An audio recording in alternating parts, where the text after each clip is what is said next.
Recording in progress.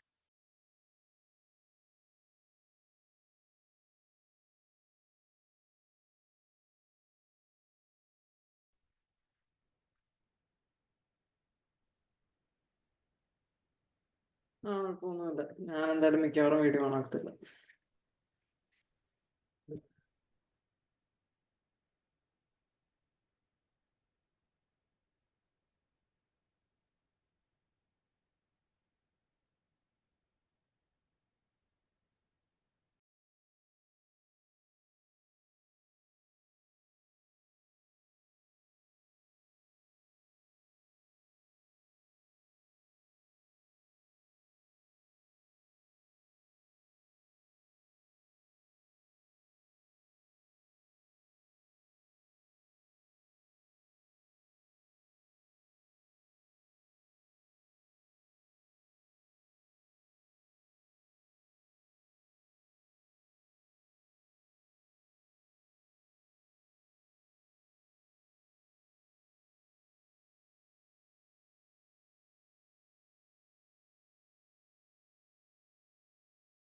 Recording in progress.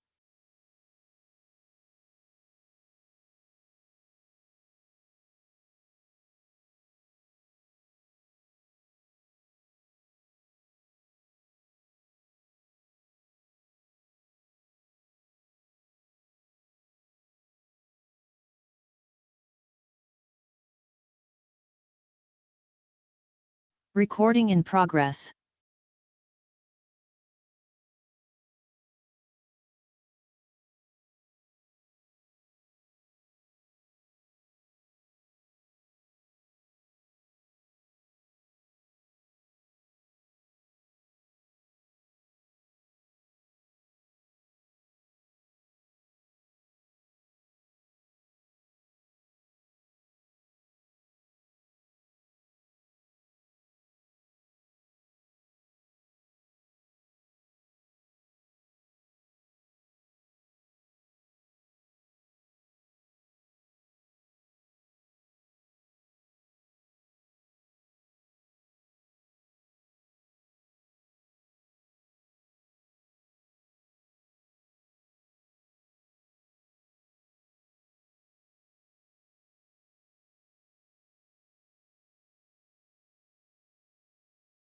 Recording in progress.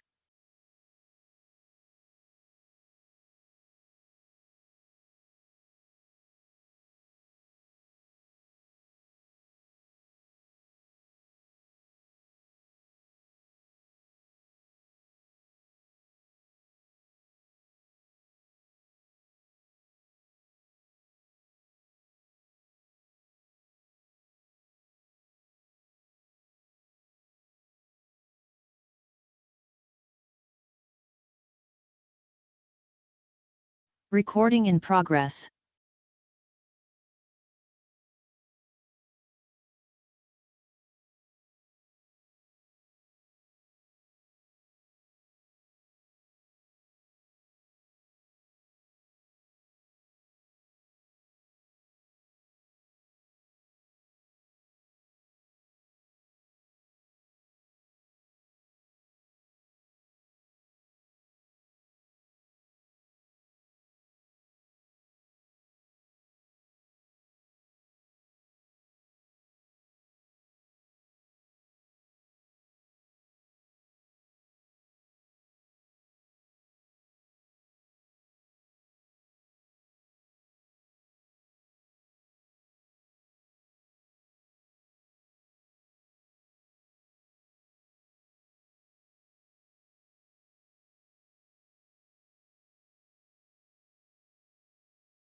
Recording in progress.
അമ്മ അകത്ത് കയറ്റിട്ട് ഇറങ്ങാമേ.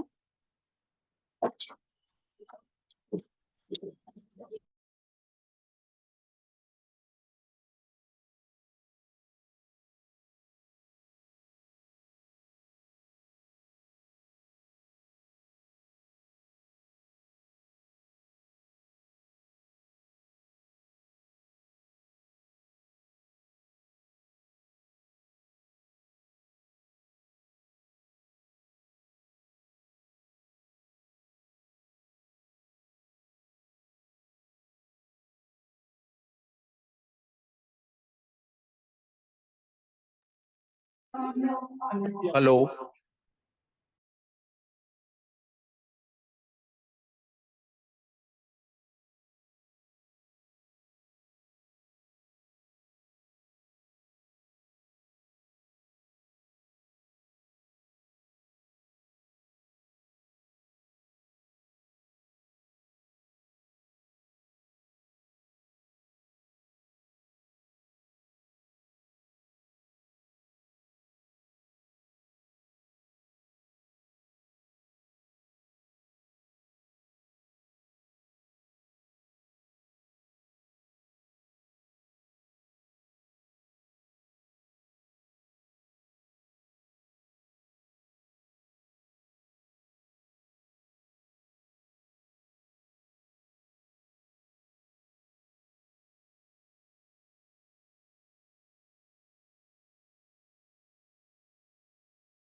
Dear friends and dignitaries, good evening to all.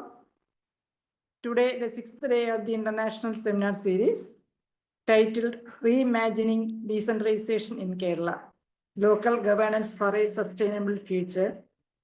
Today's theme is Climate Change and Disaster Resilience. I invite Sri R.V. Sadish for the welcome speech.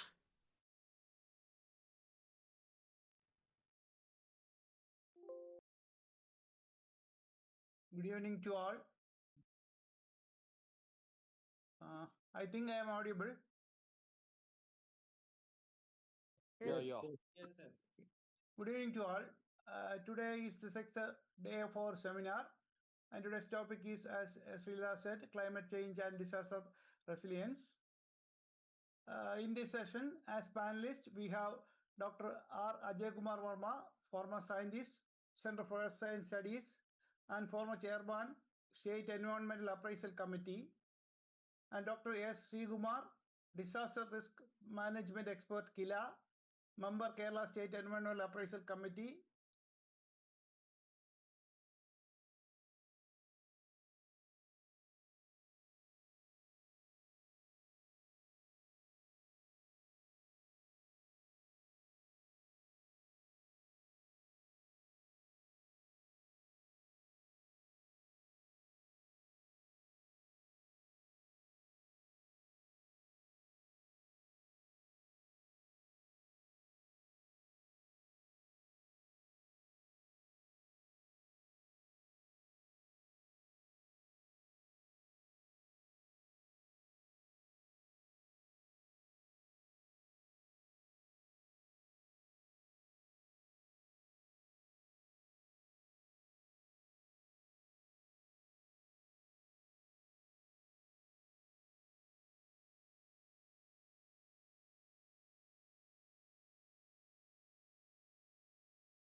change as well as climate change related disasters. It's important to have some kind of perceptions around Kerala's development. Like we need to have a kind of a different perspectives around how it should be. Like with the kind of a one milestone was our decentralized governance, and from there, when we move ahead, when we visualizing our future uh, with the facts around climate change and disaster, this is very important conversation, I think, and I welcome all the participants to join this session. And let us start with the background note on how it looks like, especially with the reference to Kerala's paradigm. I welcome Dr. Monish Jose from KILA. Over to you, Dr. Monish.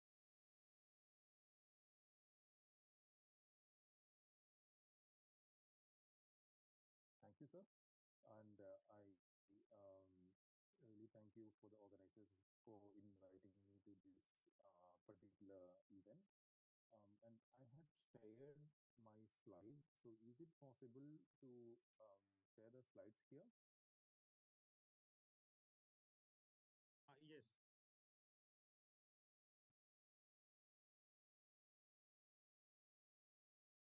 Yeah. Okay. Thank you. Thank you, sir.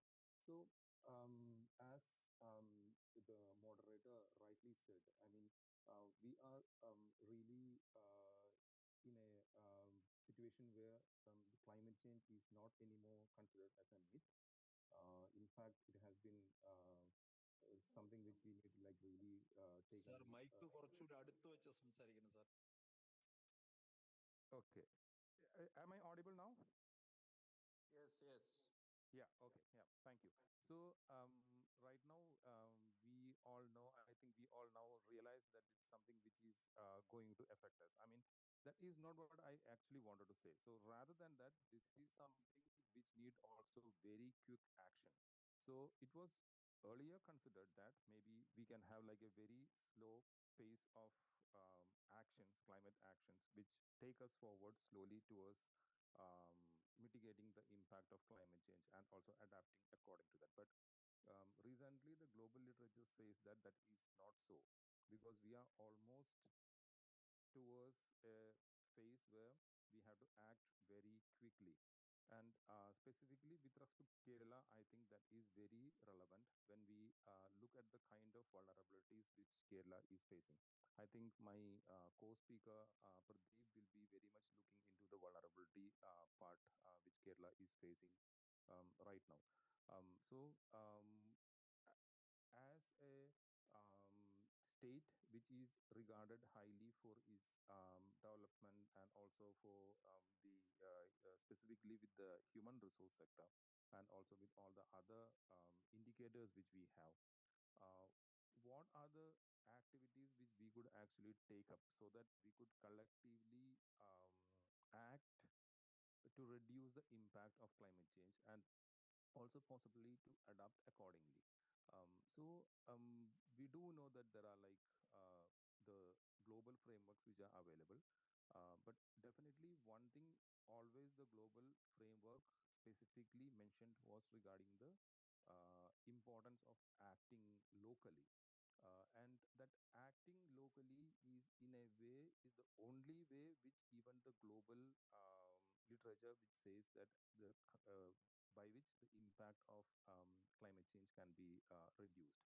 Uh, so we do have an advantage when it comes to that side, and specifically that is something which also fits very much into the topic of the seminar which we have. I mean, the decentralized governance system which we have, and what sort of activities at the decentralized government level can be in fact taken up or can be envisaged or can be planned so that we can make a move so that we can reduce the impact of the climate change. So definitely at the national level, we do have the national action plan on climate change, which sets a series of guidelines and also framework how every state should act and also what the things which needs to be done at the national level. And following that, we also do have something which is called a state action plan on climate change. And the State Action Plan on Climate Change, the Kerala government recently released a new version, an updated version of the State Action Plan on Climate Change. And definitely, it do have a lot of potential to know what are the activities which are being carried out at the state level, and to what in what direction the state should move, and which are the vulnerable districts and what kind of vulnerabilities they are facing. But definitely, when it comes to the state of Kerala, what we also need is something called a local action plan on climate change. Because the thing is, most of the projects are implemented by the local self-governments at the local level by looking at the regional context. So definitely we need to like really zoom little bit in, and to contextualize that, we'll definitely need to come up with something which is local, and that is something which can be envisaged by having a local action plan on climate change. And definitely we do have certain frameworks for the local action plan on climate change. It has been taken up by some other countries as well, but in our case, what difference can actually Kerala state can make is because of the strength in the decentralized governance system itself, where people participation is considered as the core of planning. So in this case, what we are actually coming up with is like a two-dimensional approach. So the one of the dimension would be like downscaling of all these climate data and all these vulnerabilities which the state is right now facing. And specifically saying, okay, to this particular gram panchayat, this is the situation which they are right now in, and in future, these and these are the situations which they might face, and they will need to develop resilience towards these and these kind of disasters and vulnerabilities. So that is coming from the science side of it, basically from modeling and also other exercises which are being done at the global level as well as at the state level, including state disaster management authorities. And to the next dimension of it is largely the participation part of it, and that comes straight away from the local self-government and also from the citizens, where they can have an opportunity to plan and to be a part of the plan, so that they can actually come up with their ideas, suggestions, and also how do they feel and what kind of perceptions they have about climate change, and what are the kind of challenges which they face due to climate change. So these two dimensions put together is the local action plan for climate change. And at the end of the day, what local action plan for climate change is actually looking at is to come up with a series of solutions from the part of the local self-government, and which is also which is also um, based on the understanding of the scientific community, as well as from the perspective of the citizens of the Gram Panchayat. So that is how the idea of the local action plan on climate change can be developed. And definitely these series of intervention activities which are planned by the Gram Panchayats, that has to be incorporated into the annual action plan of the Gram Panchayat also. So in order to start with, I think Kila started developing the local action plan on climate change from 2017 onwards. We piloted that, and by 2021 we started piloting it in another 10 local local bodies. And definitely that had the support of including Shibu sir and also PUSAT and SDMA, DUCC, Biodiversity Board, and other collaborating partners as well. And through the Rebuild Kerala initiative, by 2020, we were able to actually scale these up so that we could actually replicate this and also to pilot this on a larger scale in the Pamba River Basin districts. That is Pathanamthitta, Alappuzha, Kottayam, and Idukki districts. And in these four districts, we piloted it, and we tried coming up with 266 local action plans.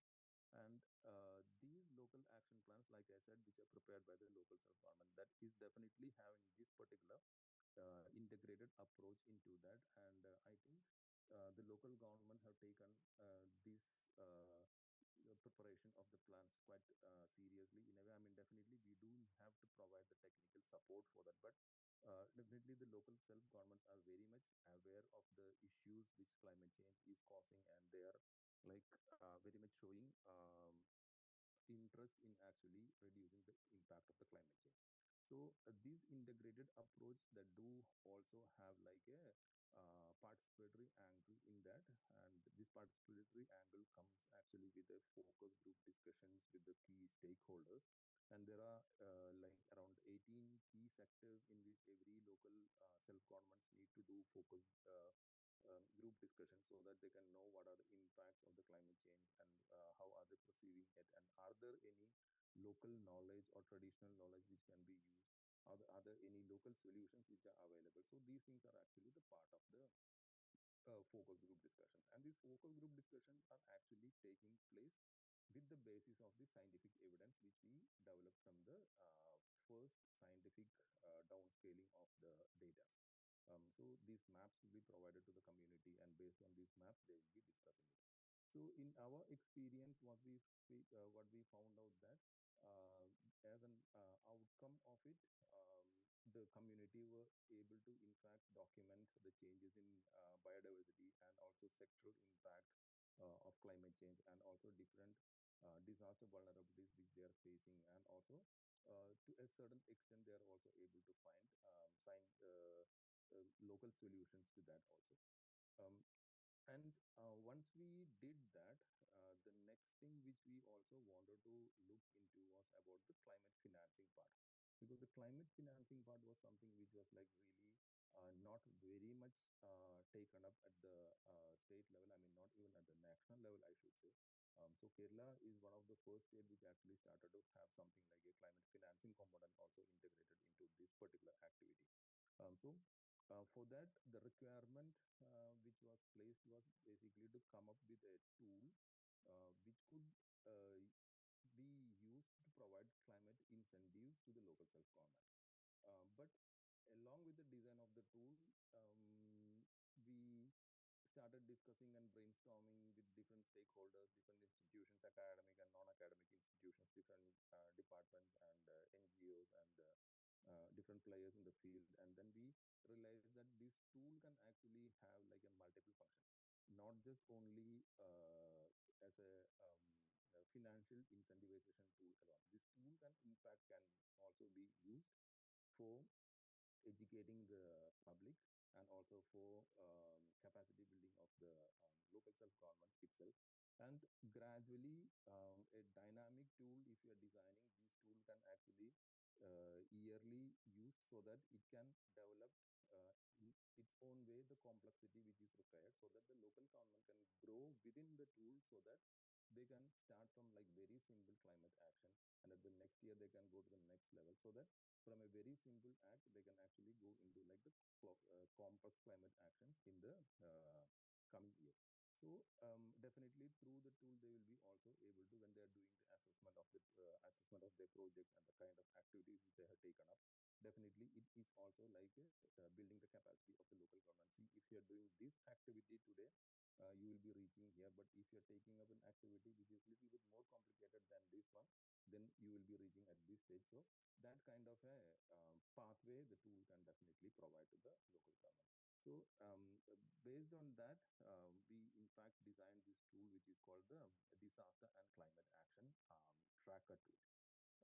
And basically, like I said, even though it is for the climate performance incentive grant, it also looks into the disaster management perspective of the local self-government. So we, from the perspective of the tool, we look into three different things.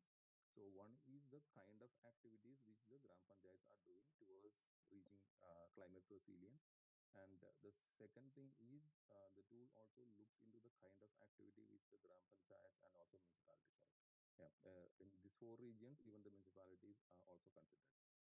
So the local body, the local self-governments, the kind of disaster risk reduction activities which are also taken up by the local self-governments are also taken into consideration.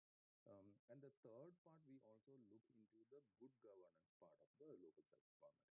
So good governance, in the sense, good governance related to climate mitigation, disaster mitigation, and climate resilience. So, for example, if the council has taken up a particular decision to reduce the use of plastic, so that doesn't need to have any financial implication, but it's purely the commitment and also the decision of the council to come up with something like that. So those kind of good governance activities are also coming through the tool, and these are also assessed through the tool. Can we go to the next slide, please?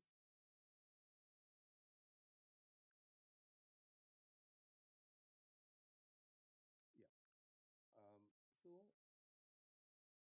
this is how, in fact, the local action plans look like if you put everything together in into like a poster format, into like a very abstract format. So these local action plans, they do contain the data on what kind of vulnerabilities which they are facing, and what kind of schools might get affected due to flood.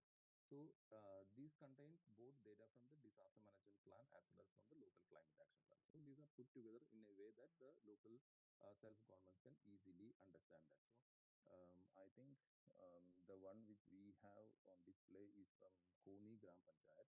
So if you look at the first map, the green one, so it says what are like the changes in built-up area which happened in the last decade. And after that, we can also see what are the changes in the land use which happened. And then we also have the kind of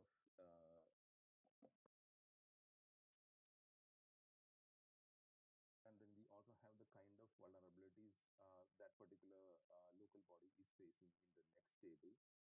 And then we do have something which are the projections on temperature as well as rainfall for short term, near term, short term, medium term, and also long term. And then we have the maps which have been prepared by the KRDMA on specific disaster risks which that particular region is facing, and also the heat index of that particular region, which are the areas which are likely to be have higher heat sensitivity than the other regions. And then we do have also different vulnerabilities of schools and also hospitals with the with different return probabilities. And then on the next side, we look largely into the climate part of it, where we see the impact of climate change on different parameters like impact on biodiversity, impact on environment, and impact on livelihood, specifically on agriculture, fisheries, animal husbandry, and other sectors.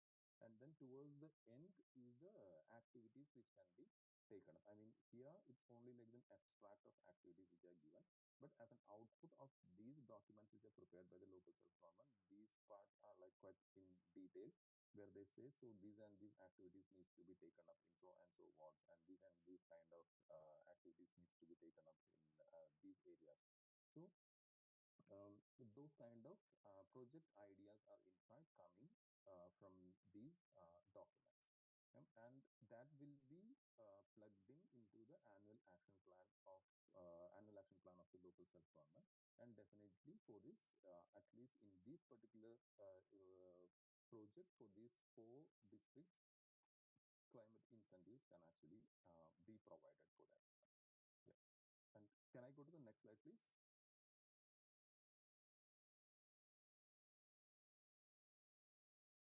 Yeah, so as a result, what we found is there were around 4,600 specific climate-related projects which were actually integrated into the annual action plan by the local self-government. So that is quite an achievement. I mean, in fact, the idea of the decentralized planning and also the climate action can be integrated uh, is something which can be very evident from these kind of outputs which we are in fact receiving. And on the other way, this also enhance the adaptive capacity and also the mitigation potential of the local body as well. And there were different focus group discussions which were held, and also a lot of series of discussions were held at the local Gram Panchayat Grad level and also the local self-government level, in fact, which increase very much of their capacity to develop these kind of projects and to improve their understanding about climate change and also disaster risk reduction. And also the importance of local self-government as a uh, um, major stakeholder or major player to reduce the disaster risk and also climate and also the involved in climate action was also very much seen as a part of this exercise, and that has been like a very good tangible output which we got out of it. The graph here, it actually shows the kind of scores which we got, in fact, after the assessment. So there were like few Gram Panchayat who are like performing very good, and there were also few Gram Panchayat which are actually needs improvement so that they can have more of the climate and disaster related activities to be done. So definitely, I mean, when we look at it, there is like a mixed bag of at least they are at different stages. So gradually, we have to start with initiatives so that these local self governments who has greater potential in improving can be, in fact, they can actually come up with a good number of projects which are, in fact, reducing the climate impact. Yeah. Can I go to the next slide, please?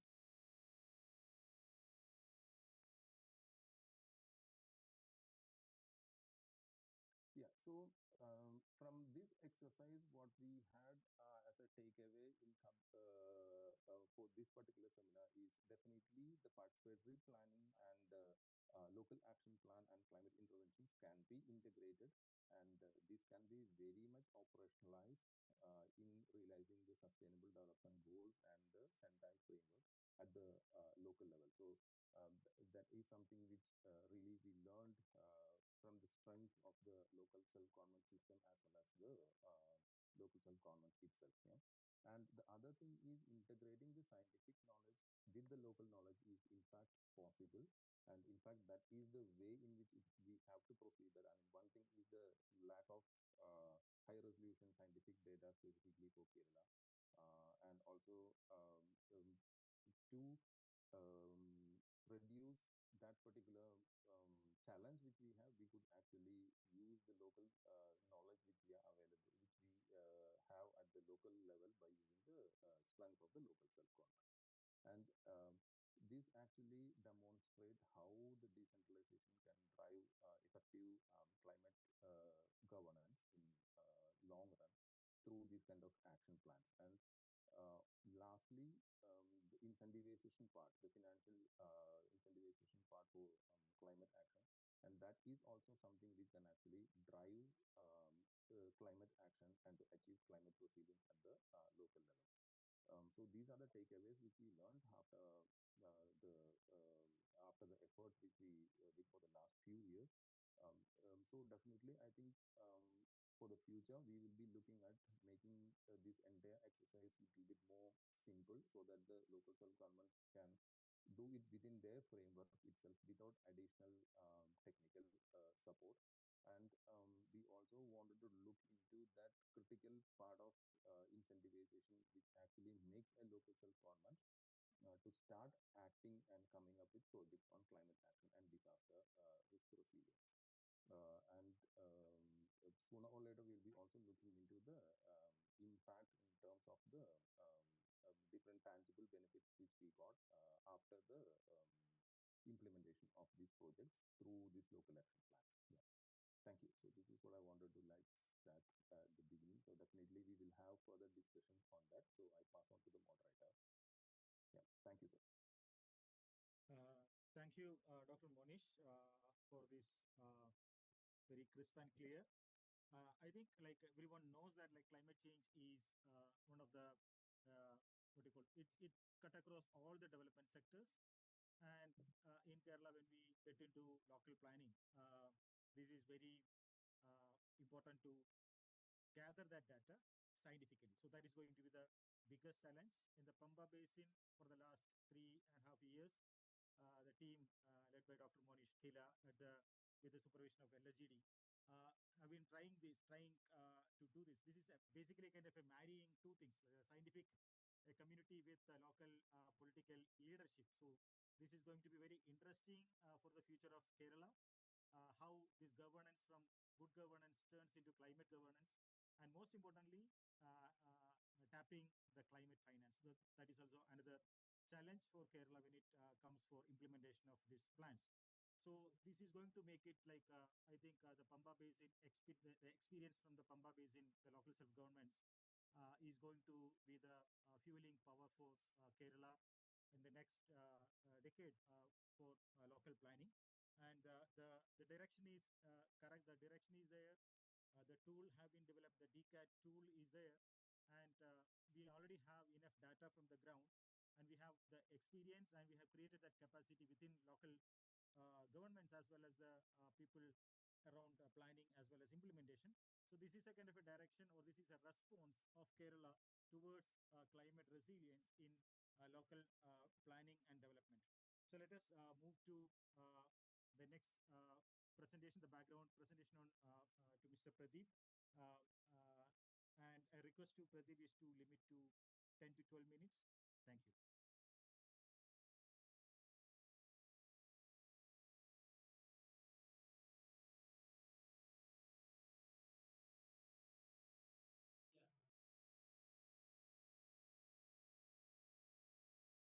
Thank you, sir. Am I audible? Can you hear me, sir? Yes, yes, yes.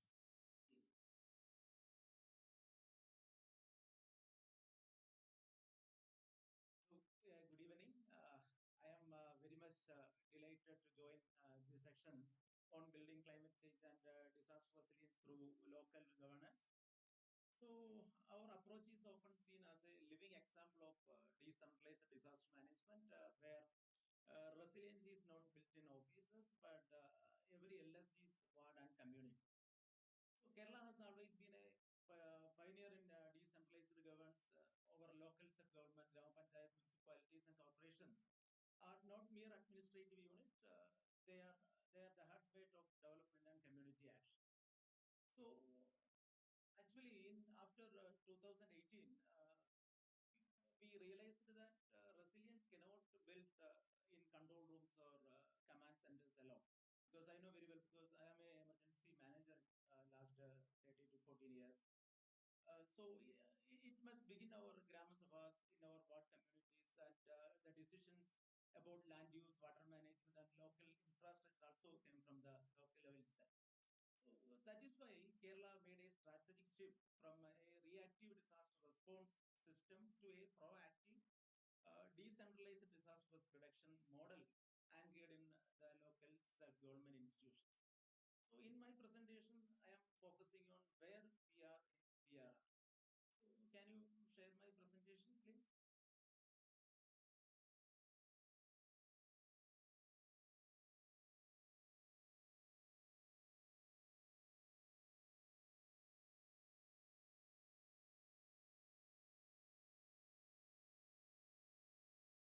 Yeah, next slide.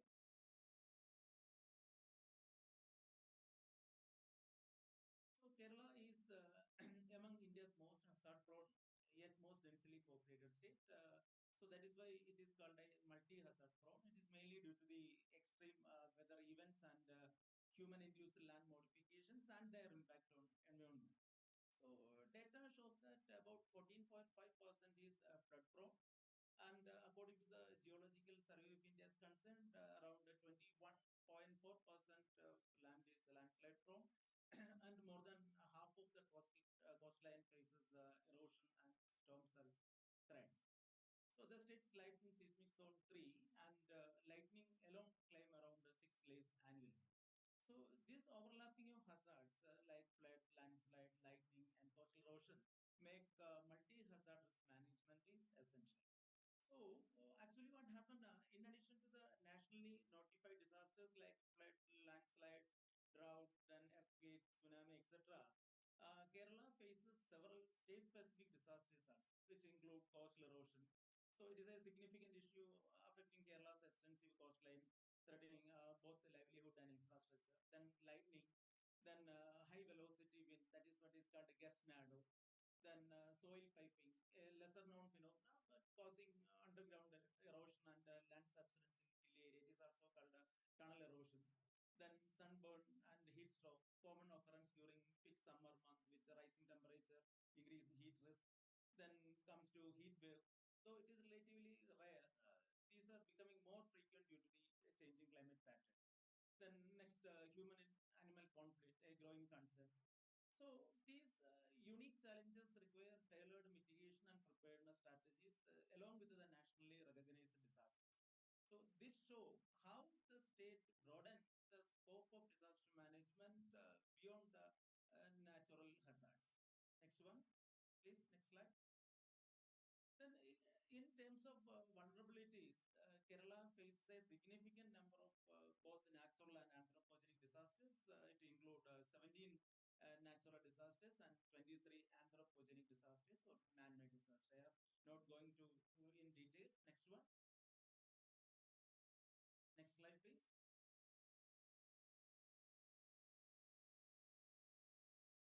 Then come to the institutional framework. The backbone of Kerala's resilience system is its decentralized institutional framework. The Kerala SDM is the apex body chaired by the Honorable Chief Minister, their policy making authority and coordinated DRR activities. Then the second level, there is a district disaster management authority chaired by the district collector and co-chaired by the district panchayat president. So here comes the role of LSCs, which operate the plants at the district level. Then after that, the real frontline institutions are our local sub-government. They integrate the disaster resilience into the local development plan and act as a first responders. So this tiered structure ensures both vertical coordination and horizontal operations. Next, as far as the disaster management plan is concerned, we have two parts. One is static and dynamic. So the static part covers the framework, legal provisions, and institutional roles. At the same time, dynamic part update every year with the monsoon preparedness and financial borrowing risk, etc. So it is a living document accessible online, ensuring transparency and accountability. Next one. So apart from our Orange Book, we have also published different type of SOPs for the emerging concerns, emerging hazards. That is, these SOPs are just those two SOPs. That is for lightning and heat waves. Next one. So Kerala, we did a detailed hazard vulnerability risk assessment, and it is fully developed by in-house. The first version of hazard vulnerability risk assessment was released in 2016, and the second version was released in 2021.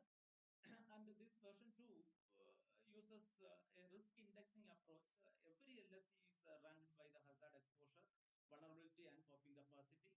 So these ranking gates fund allocation and local project prioritization to the LSCs. Then this is the risk knowledge. This slide shows the risk knowledge. We did a detailed hazard susceptibility ranking. So based on this, the local government are ranked based on their susceptibility to various hazards. Then this one is the vulnerability ranking. Local governments are assessed and ranked according to their vulnerability to these hazards. Next, this one is the multi-hazard risk ranking. A comprehensive risk ranking is conducted considering multiple hazards to evaluate the overall risk faced by the local government. Then this one is the flooding vulnerability. We have already prepared a flood return probability maps for various return periods, including 1 in 10, 1 in 25, 1 in 50, 1 in 100, 1 in 200, and 1 in 500 years. So all LSC level assets were mapped based on this, and we are widely using them for disaster management activities. So we have assessed how climate change will affect the schools, critical infrastructures, etc. Then come to the incident response system. Kerala have a extended down to taluk and local set governmental IR system. Is a unique feature is here, and here you can see the local set government level IRS incident response system structure. So this ensures the response coordination even in the remote areas. Next one.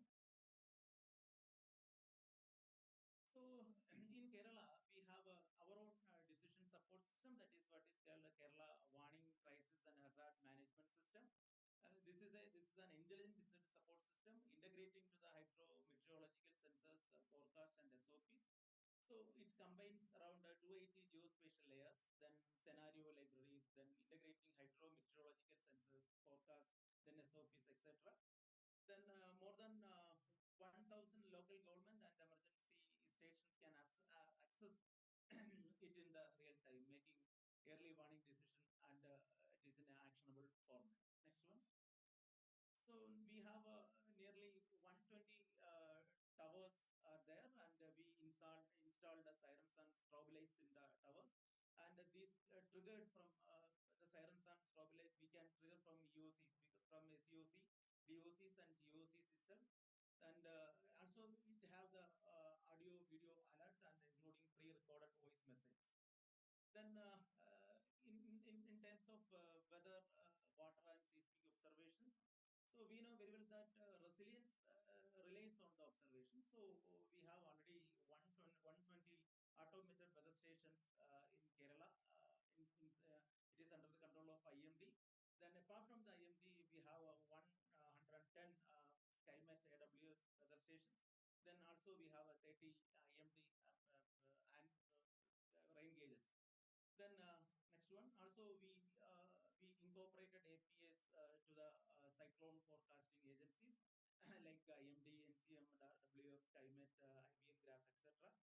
Next one. Then we also integrated CWC APIs to our Kavacham system, and we have around 56 water level recorders feed into the Kavacham. Then next one. Then apart from these, we already incorporated National Center for Seismology's APIs. Then tsunami. Next one. Cyclone APIs. Next one. Next one. Then lightning APIs, and also from the Geological Survey of India, their landslide early warning APIs into the Kavacham. So right now we are well equipped with the early warning and information dissemination to the last level. Then, in terms of climate change in Kerala, we know very well that climate change creates multiple risks, especially irregular rainfall, heat waves, sea level rise, and saltwater intrusion are the emerging challenges in Kerala. So, studies shows that rainfall extremes are increasing in intensity, particularly in Pamba and Bharatapuzha basins. The Kila and Irrigation Department is on board, and they are doing different project studies in these areas. Next one. Next one. Yeah. Then another one is our model, that is RCP 4.5 and 8.5 scenarios indicate the higher flood probability and temperature rise through the century. So this table also shows very clear that it is gradually increasing by year. Next one. Yeah. Next one. These are some maps due to the time constraint. I just quickly just skip all those things. Next one. So here, as I mentioned earlier, we have assessed how the climate change will affect the schools and critical infrastructure over various return probabilities.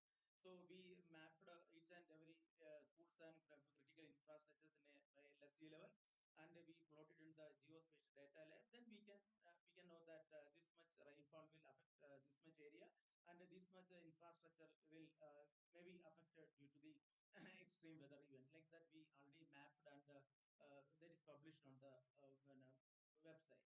Next one. Then another one is the important program is after 2018 extreme weather events. We Government of Kerala implement Nammal Namukkai program that will bring disaster management to the community level. So it recognizes that those most likely to be affected are also the first responders. So the program trains local teams, leverages indigenous knowledge, and strengthen the volunteers. Next one. So here comes the local self-government level disaster management plan. So I believe what happened after 2019, all LSC have prepared their disaster management plan, and that integrated into their annual development plans. So these plans identify local hazards, then shelters, resources, special need population, etc. Then continuous capacity building is done through KILA and DDMAT. So this slide shows the content of the plan. I think we can skip this one. Next one. Then the most important thing is in DRR, we are mainly focused on volunteerism and inclusivity.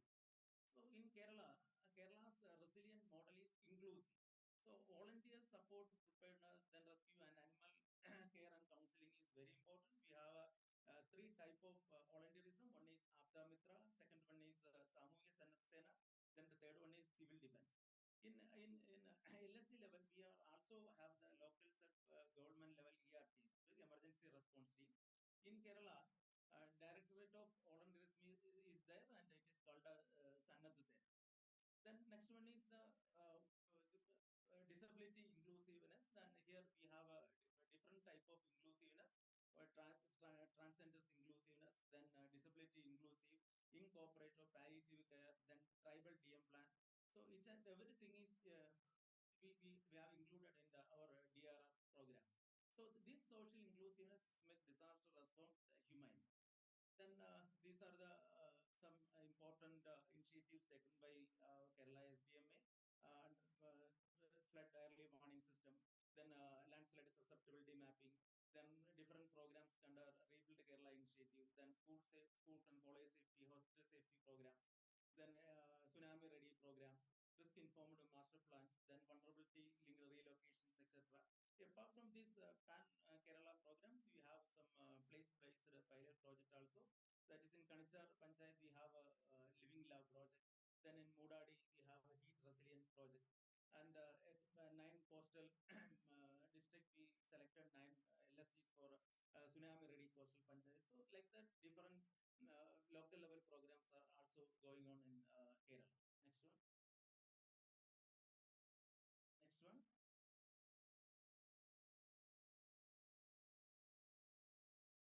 Previous one. Yeah.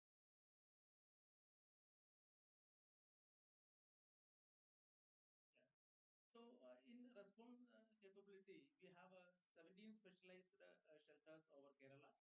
And apart from that, 20,000 building, public building can house up to 4 lakh people. And all those shelters are we mapped and accessible to the all district. Next one. These are some IEC material we already published, and it is published through our website. Next one. Then actually the true resilience cannot come from the institution alone. So it has to emerge from people, their participation and their own ownership. So in Kerala, we have realized that every flood, then landslide, cyclone teaches us that resilience cannot build for people; it must be built with people. So local self-government, Kudumbasri unit, fishermen, youth, and volunteers are not just beneficiaries; they are our partners in preparedness and recovery. So this people-centric integrated approach is what make our disaster management model unique and sustainable. So a system that combines scientific precision with the community wisdom. This is what we need. Next one. Then our strength of the LSD approach, that is why LSD are vital, because it is mainly due to the proximity, then community mobilization, then continuous learning, then integration of the indigenous knowledge and public trust. So their close connection with the people ensures quick, culturally relevant response and long-term adaptation. Next one. So just I noticed some challenges. They are limited and technical capacity for GIS and climate data, then fragmented database. Again, short-term funding. Although SDMA gives some sort of funding from state disaster mitigation with the LSGs, but it have take some time due to the process delay and so that is also some issue, and lack of standardized DRR training module. These are also to be noted. So bridging this gap is the next frontier. That is also one of the important thing. Then to conclude, Kerala's journey shows that decentralization is the foundation for true resilience. So every panchayat, every volunteer, then every community member has a role. So our collective goal is not just to respond to disasters, but to anticipate, adapt, and transform for a safer climate resilient Kerala. Thank you very much. Thank you. Thank you for the presentation, Mr. Pradeep. I think the infrastructure for gathering data regarding climate vulnerability and that infrastructure is there. That has been from the state level up to the LSG level. There is a kind of a connecting or continual system has been so far we have established. That's what from your uh, presentation we got. And there are institutional mechanisms for supporting the infrastructure, utilizing the data gathered, and then building that capacity even at the local level for utilizing this scientific data. And plus, we are also into behavior change communication, or say what you call the awareness among public about the hazard or the disaster risk. And we have some gaps, like whether mostly it is in the financial side, like the finance is going to be a kind of a big problem for us in Kerala. And we need to upgrade. There are some data gaps. There are some capacity issues at the local level. These are some of the areas where we need to bridge the gap for a climate resilient Kerala. So that is the scenario. So the two presentations, the two background presentation on Kerala's the road to climate resilience. It is very clear that scientific data, scientific community is going to play a vital role in developing local plans through strengthening the local political leadership. So this is going to be a kind of a very, it is not that easy. It is a bit complicated because climate change and disaster, it's cross-cutting subject, cross-cutting into all the development sector. You have to have that component in every single thing, whether it is in education to agriculture to industry, everywhere it has to be there. And utilizing, and so far I think we are our preparedness is like rightly pointed. It is not reactive right now, it is proactive. We are anticipating, and we are trying to predict, and we are also trying to activate things or prepare people, or prepare, like it's a people centric program where we are trying to prepare public, prepare LSGs, and strengthening the LSGs and other systems to face the hazard, the face the disasters, or to mitigate the impact on it. So with that, I think this is very positive thing. So far, so much have been done. I think it is not that widely known in the public, like it is not known, but still the kind of effort has been taken by the people behind the curtain who have created all these things, including the SOPs and methodologies. This is something, a positive thing for Kerala in our future. So let us hear from our experts on this field, how this is going to be for Kerala, and what are the things we need to take care of in that sense. For this, I invite Dr. R. Ajay Kumar Verma, the former Chief Scientist, NSES. Verma, sir. Okay. Am I audible? Yes, sir. Okay. Good evening, dear Dr. Monish Jose, Dr. Pradeep, my co-discussants and respected participants of this seminar. First of all, let me thank the organizers for giving me an opportunity to respond. I am also very sad to state that today I am addressing the disaster management aspect on a day when there is a man-made landslide incident at Adimali affecting very poor people, and which shows how careless and disrespectful we, the learned people, are to the environment and society. It's very sad. Anyway, coming back to my responsibility, I have heard both the presentations, and I appreciate that presentations and their findings and recommendations.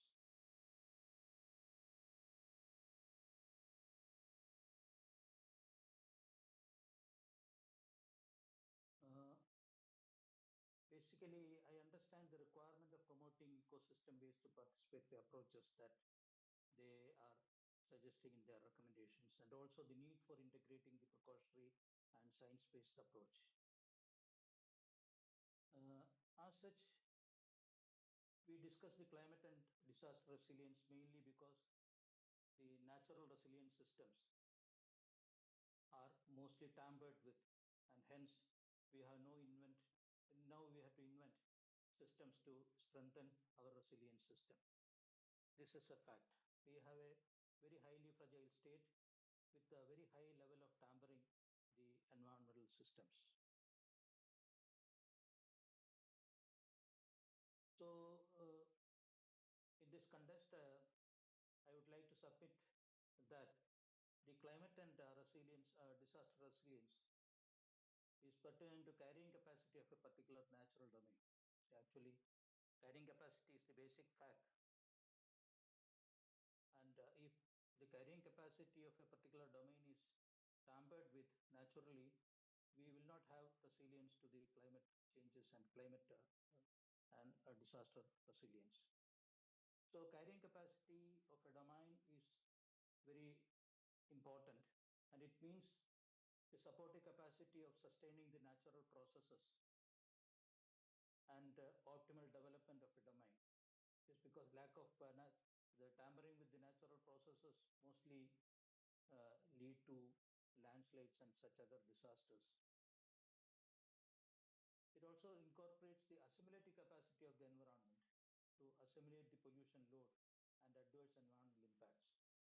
So both the supporting capacity of the resources where the natural processes are on and then sustained, and also the environmental capacity of a particular region when it is getting tampered naturally, there will be impact on that.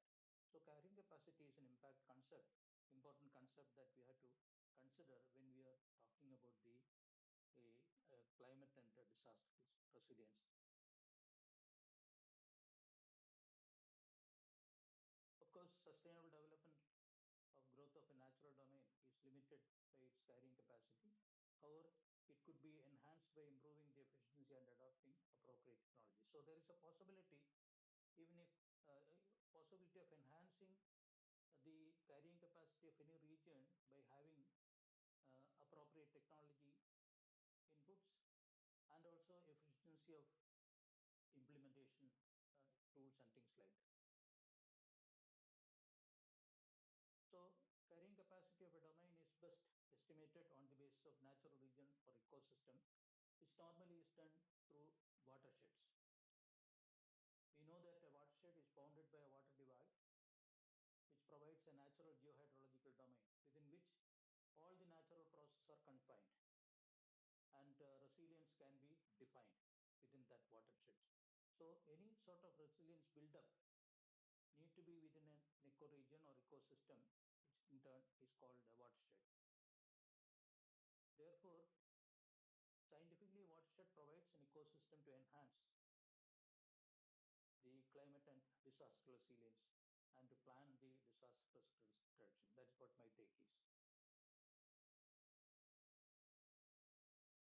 We know that the movement for decentralization of governance in Kerala vis-a-vis the People's Plan campaign has promoted watershed-based development as a tool for natural resource management, and from there, local economic development. So we had a very major programs planned in the first, second, or third year of the People's Plan campaign.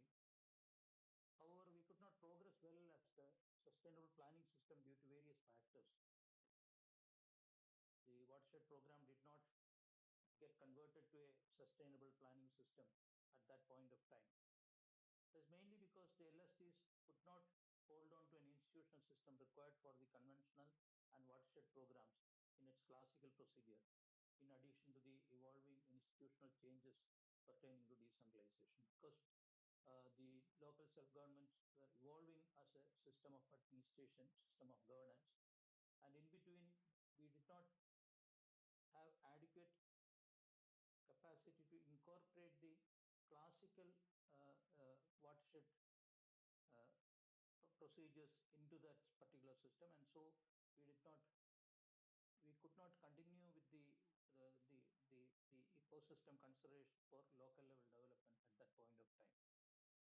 It was also affected because of the lack of technical knowledge at the local governments. In fact, to start with, we had voluntary technical corps to support the local governments, but in turn we had to do away with that because it was not appreciated much by politically at that point of time. However, later there has been various real world success of watershed program when it was attempted not as a conventional procedure but as a tool for solving certain natural resource management problems. One of the examples we can quote is the Katakada experiment, where the watershed development program started to address the water shortage problem in that area. From that, the watershed development program that has commenced there has switched on to various uh, local level development programs addressing the water security issues there, along with many other development issues, leading to local economic development to some extent.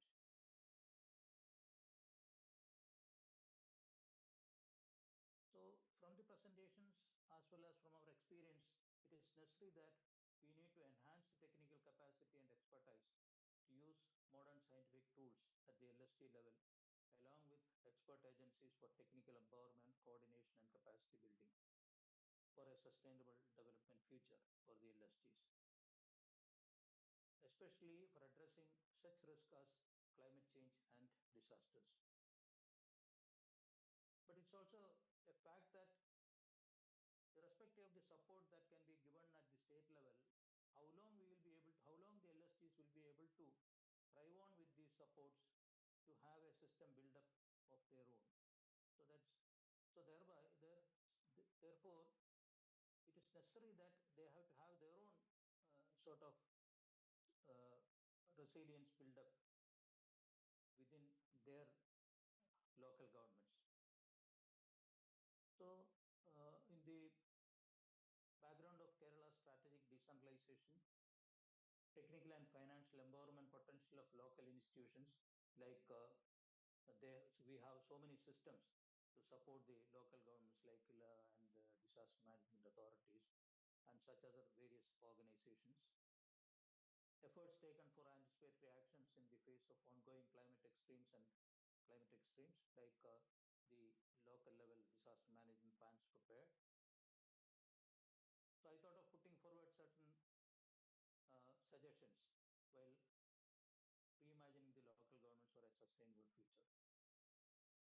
So I think that linking R&D institutions and scientific departments of universities based on appropriate framework as their additional responsibility to sustainable development of the state is an essential thing for the future, because they have to have expertise generated from the nearby areas.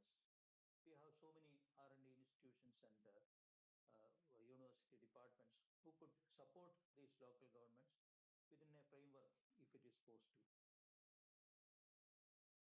Then we have to rethink about the technical support group, which was originally planned in the People's Plan campaign, which I feel that now it is much more relevant, because multitudes of programs at the local government level, and some of which are very very important and time bound, like climate and disaster risk reduction.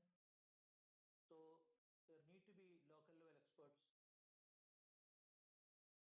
especially involving the local colleges, schools, and other institutions who are approachable by the respective local governments. And there need to be very specific capacity building and orientation for these TSGs to address various issues that are posed to the local governments for their sustainable development. Then there has to be specific drive for capacity building of the working group on climate change, disaster management, and biodiversity to address the pertinent local issues. This particular working group is almost dormant, and they need to be provided with good ideas, and they have to be made working as a working group.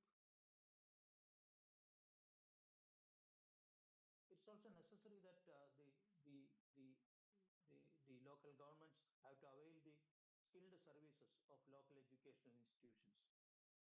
For example, under the auspice of Navakeralam Karma Paddhati, Haritha Kerala Mission, a large number of higher secondary schools are now having water quality monitoring.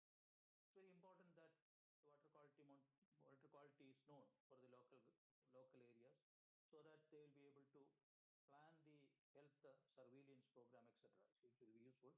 And for many other environmental degradation studies and things like that is useful.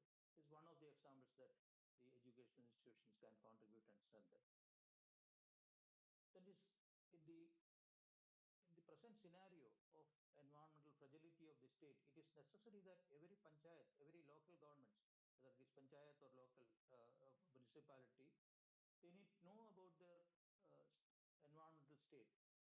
So preparing an environmental state in a participatory mode, like we prepared the people's panchayat level resource map.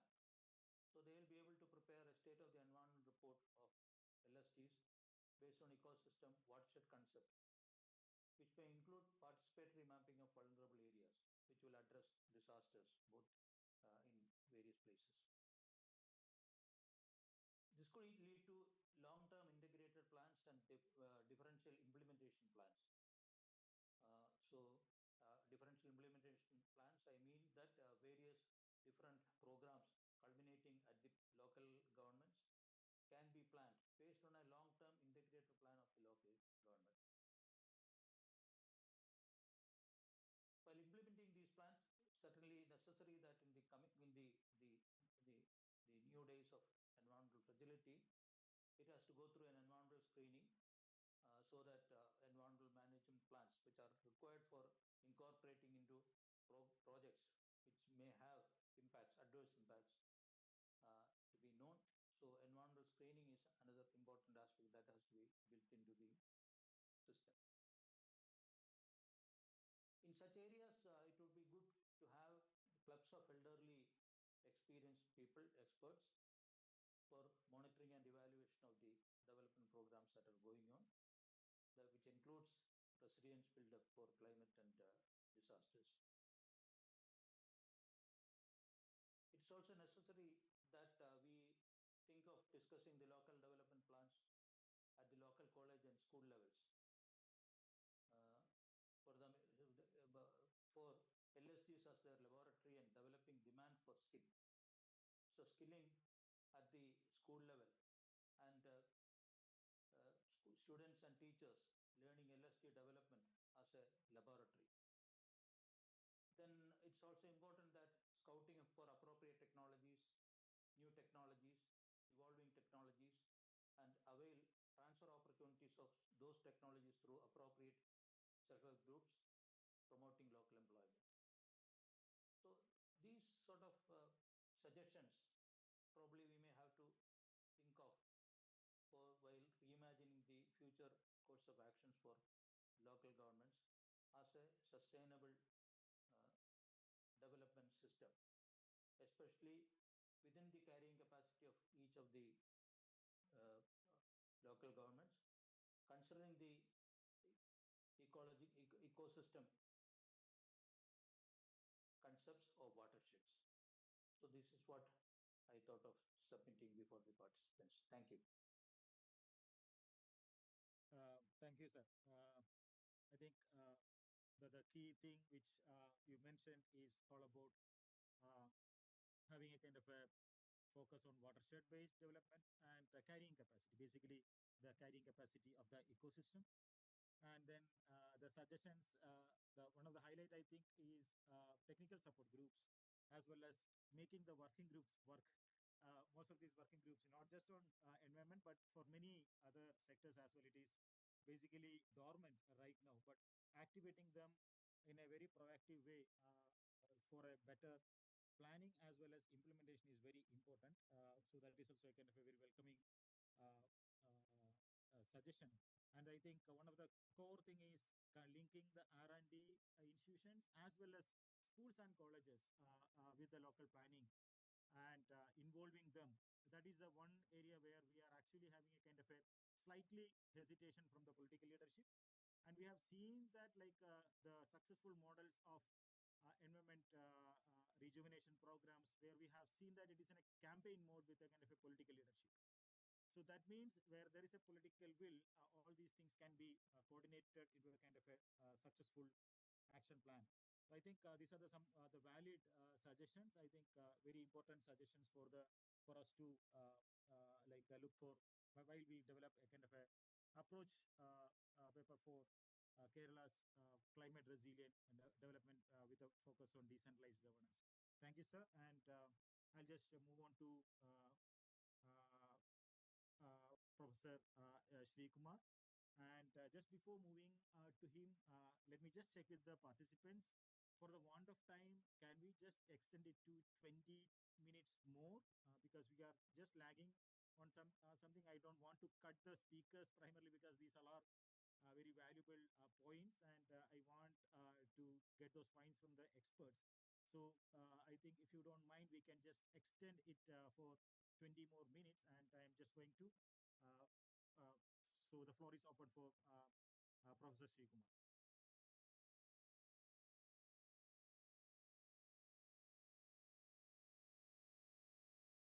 Good evening, everyone. At the outset, I appreciate the organizers for arranging an international seminar on this aspect.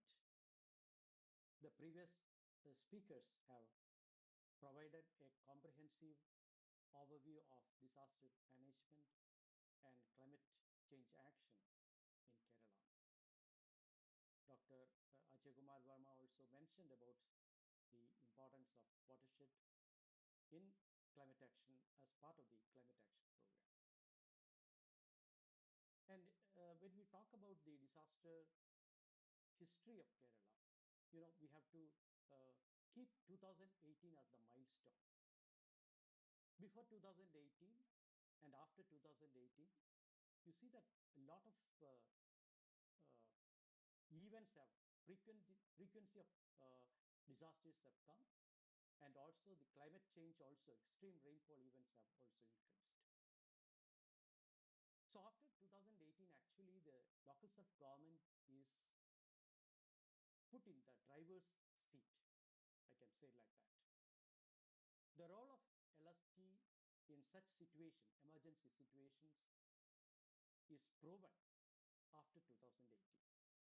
So 2018, 2019, we have the flood and landslides in different areas. And even the pandemic, during that pandemic period also, you see that how LSG,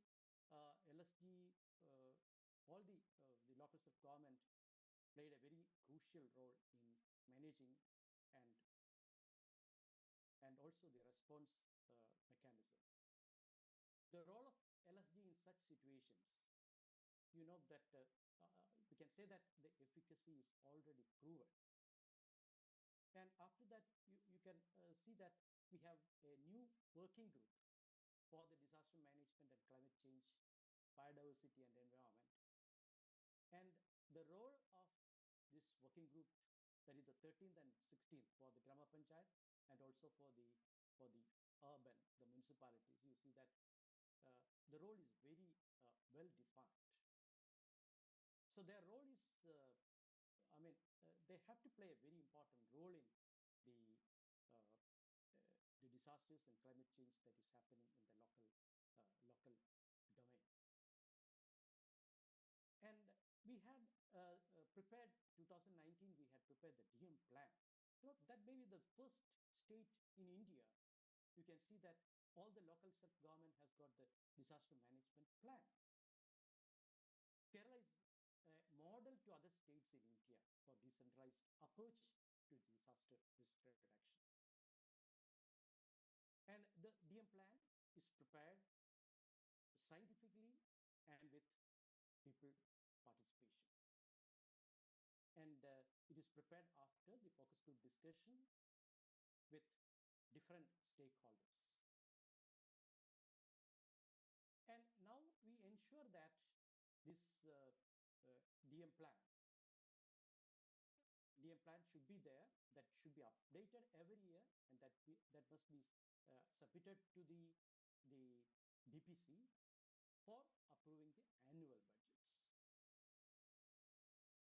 And later in 2021, Dr. Monish said that local action plan on climate change, that also we have prepared for Pamba River Basin. 266 local self-government has prepared the local action plan on climate change. Now, some of the districts, some of the local self-governments in like Thrissur and also in Malappuram, they also come forward to prepare the local action plan on climate change for the first time. So these are all changes that is taking place in the local level in Kerala. And the KSDMA, Shri Pradeep has also already mentioned about the Orange Book. And what is the responsibility of each department before the monsoon, and also, just before the summer? What are the things that we have to do for the different departments? And particularly for the LSG is also mentioned in that one. So there is no scope for the confusion. What to do for the different for each department. So when we talk about the extreme weather events for the disasters to happen in Kerala, so we have to mention about the ecosystem degradation also. It's a contributing factor that is aggravating the situation. And you see the urban sprawl is extending from lowland on the west and highland in the east, altering landscapes, exploiting land resources. All these are, we have to go for a climate resilient urbanization. That is the need of the hour in Kerala. The state has initiated a holistic approach to sustainable development by integrating nature-based solutions and also the spatial planning, and introduce the risk-informed master plans for some of Pathanamthitta and all, the municipalities where we have started the risk-informed master plans. And also we can see that the active involvement of women self-help groups during different episodes. You can see that the shelter coordination, afforestation activities, data collection, public health monitoring, everywhere you can see this kind of active involvement of the women self-group in Kerala. And Dr. Monish mentioned about the DCAT tool. So DCAT tool is something that we have developed in Kerala to assess the disaster and climate action carried out by local self-government. And project initiatives that resist, absorb the shock, quick response, recover, climate adaptation and mitigation intervention. So these are the things that the local self-government has to give emphasis. They can evaluate themselves, understand where they are standing by using this DCAT tool. So they can improve, they can go for new projects, and they can get better score by using the DCAT tool. And one thing what we see is, as part of the Rebuild Kerala initiative, we have done mock drills. Some 21 mock drills we have conducted, covering 178 LSGs in the last year only. And that has increased the responsibility of LSG committees, and also tested the capacity of emergency response team and the locally available resources in local government level. And they could examine the interagency departmental coordination, what to do, when to do, to understand the weak links. So, by using these mock drills, we were able to do all these kind of exercises. But still we have got challenges. DM strategies, disaster management strategies are not updated to new climate realities actually. You know, we have the DM plan, but that should be updated every year. But I don't think that all the LSDs are not doing that. So that should be that must be updated every year, and you need the new climate challenges, realities that should be incorporated in designing the projects in their local self-government. Then the second thing is the micro level hazard risk mapping. The scale of the map is still we have got problem. The local government people, they are not able to read these kind of understand the maps that we are providing. So what we can do for that? The ward level map, whether we can go for that, we have to think about that one. Then early warning system strengthening, that also is a must, that we are not able to flood level and landslide. For that one, we are still we are not able to give the warning for these kind of disasters. Another challenge that we find is limited access to real-time disaster information. Even though warning is there, you see that the water level is increasing or something like that. You see that to disseminate this information, we have got the early warning dissemination system in local government. But how to enhance the capacity of this the early warning dissemination system? That is also a challenge that we find now. Now, the non-availability of trained emergency response team, that also we have to, that's a challenge for us, because we have in the list, in the DM plan book, we have got the emergency response team, the list is there. But how many people are living in their local self-government jurisdiction? You know, many people have gone to any foreign country, or still some people are not there. So that kind of gap is there in the ERT list of the DM plan. Then, of course, the limited fund in local self-government is also a problem in many cases. So we have to find the other fund, other source fund also for meeting this disaster management action. That the last part is the way forward. What are the things that we have to concentrate? One is the climate resilient infrastructure, building codes appropriate to local risk. We have to go for that one. Landslide zonation, land use zonation, not for the present climate scenario, but for the future also, that we have to make. Then comes the last mile warning dissemination and the risk acceptance of administrators and public. That's a big problem. So what we can do? So in the grassroots level, we have to, give some kind of awareness for them. They hesitate to evacuate even after getting the early warning. So what we can do? So we have to give awareness the local in the grassroots level. Then remote areas connectivity challenges still there in different parts of the hilly districts. That is another thing that we have to account for. And already the updation of DM plan, that the real updation must take place, and the ERT list should be updated, and annual training for the emergency response team is also must, particularly as the frequency of the disasters are increasing. And the regular mock drills, we have standard operation producer. KSDMA has already standard operation produces procedures for the mock drills.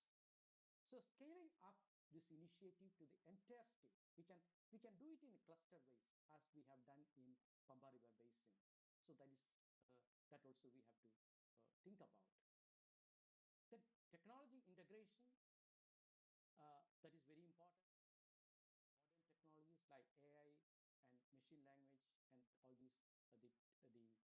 BOT and all these things must be part of the disaster management activities.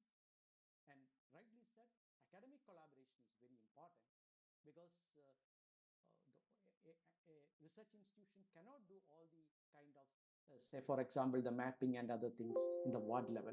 So we can go for academic collaboration in this kind of drainage mapping or sonation, like that part of work. Then we have the disaster climate resilient, for agriculture, livelihood, fisheries, and also the livestock. So that part also we have to give important, because that is the main livelihood part. We have to give emphasis for that part also.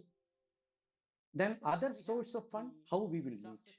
The LSD must find other sources from the CSR fund, CER fund, and also the district mineral fund is there.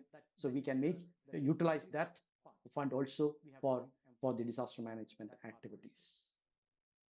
Then, as already mentioned, the technical advice, there must be some expert panel in the block level or the district level, so that when an incident or an event happens, these people must go there and give some suggestions and expert opinion regarding this one. Then at the last one, I want to mention is the inclusive DM plans. Ensuring that the DM efforts are inclusive. We are doing much effort in this one, but other state people are also living in different camps in municipalities and other panchayats. So we have to develop some inclusive DM plans for that one. That is also very important. So that is the one. Then our intention for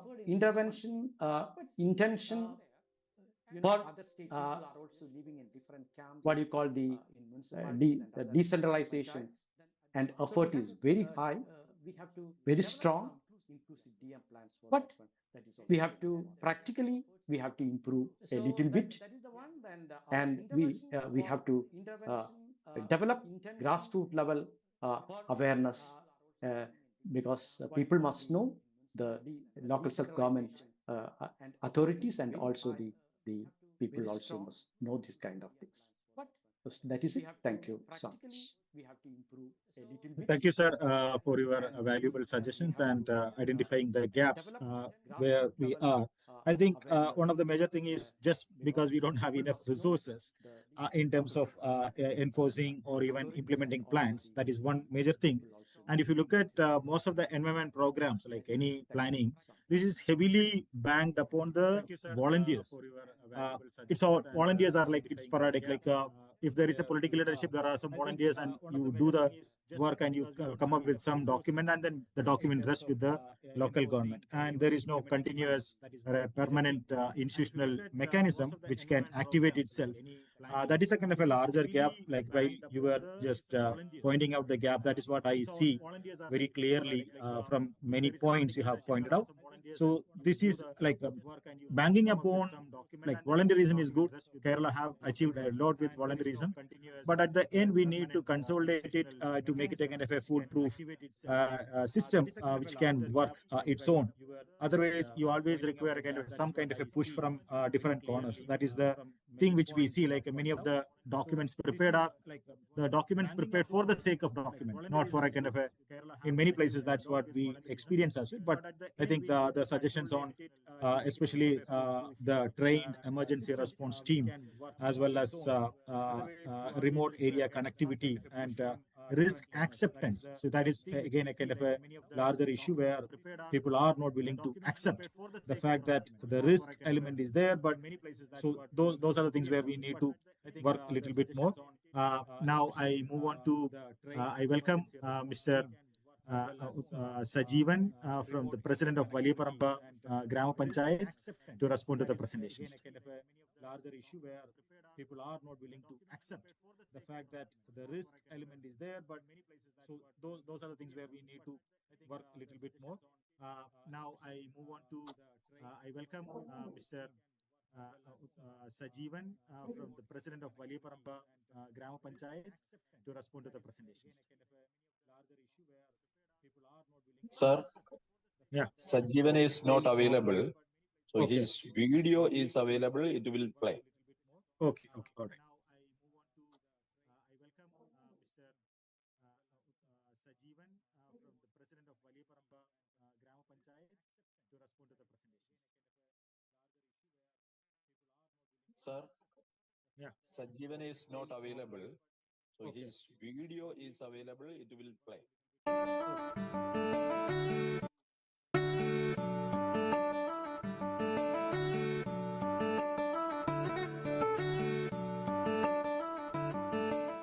Kasaragod ജില്ലയിലെ ഒരു മത്സ്യബന്ധന ഗ്രാമമാണ് വലിയപറമ്പ്.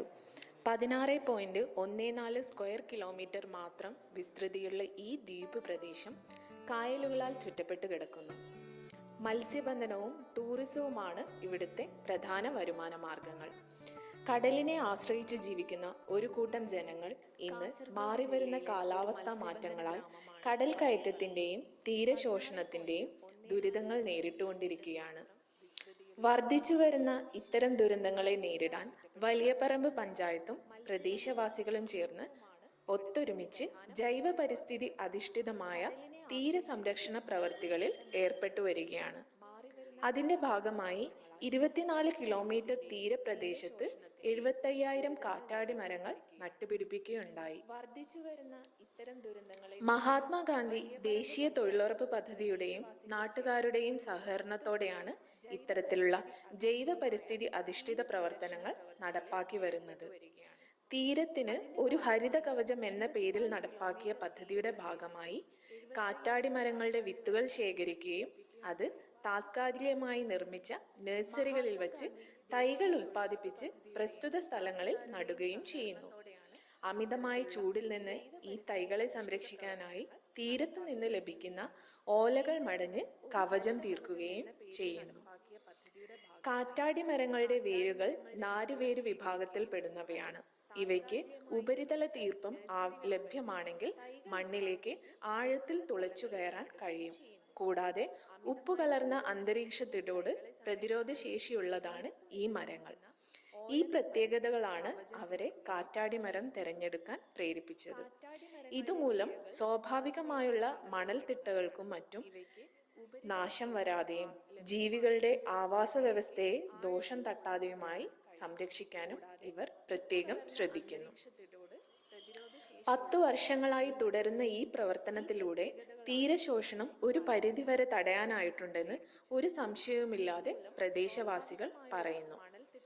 നശിച്ചു പോകുന്ന മരങ്ങൾക്ക് പകരം പുതിയവ വച്ച് പിടിപ്പിച്ചും പരിപാലിച്ചും തീരത്തിന് ഒരു ഗ്രാമം ഒന്നാകെ ഹരിത കവചം തീർക്കാൻ ശ്രമിക്കുകയാണ്. 1 സെന്റ് സ്ഥലത്ത് ഏകദേശം 40ഓളം മരങ്ങൾ വയ്ക്കാൻ സാധിക്കും. ഒരു മരം വയ്ക്കാൻ ജൈവവേലി ഉൾപ്പെടെ ഏകദേശം 127 രൂപയാണ് ചിലവ് കണക്കാക്കി വരുന്നത്. ഇതുപോലെ തന്നെ തീരസംരക്ഷണത്തിനായി പ്രാവർത്തികമാക്കിയ മറ്റൊരു പ്രവർത്തനമാണ് ഉയർന്ന മണൽത്തിട്ടകൾ നിർമ്മിച്ച് കയർ ഭൂവസ്ത്രത്താൽ ഇവയെ കരുത്തുറ്റതാക്കി തീർത്ത് പിന്നീട് മണലവര ചെടികളെ ഇതിനു മുകളിൽ വളർത്തുകയും അതുമൂലം മണൽത്തിട്ടയെ കൂടുതൽ ദൃഢമാക്കുകയും ചെയ്യുന്ന പ്രവൃത്തി. ഇതുപോലെ തന്നെ തീരശോഷണ സാധ്യത മുന്നിൽ കാണുന്ന പ്രദേശങ്ങളിലാണ് ഈ ജൈവ സൗഹൃദ സമീപനം പഞ്ചായത്ത് സ്വീകരിച്ചിരിക്കുന്നത്. ഇതുമൂലം തീരശോഷണം തടയാൻ സാധിക്കുമെന്നാണ് വിലയിരുത്തുന്നത്. കണ്ടൽക്കാടുകൾ പ്രകൃതിയുടെ കാവൽക്കാരാണ്. വൈവിധ്യമുള്ളതും നിരവധി സവിശേഷതകൾ ഉള്ളതുമായ ആവാസ വ്യവസ്ഥയാണ് ഇവ.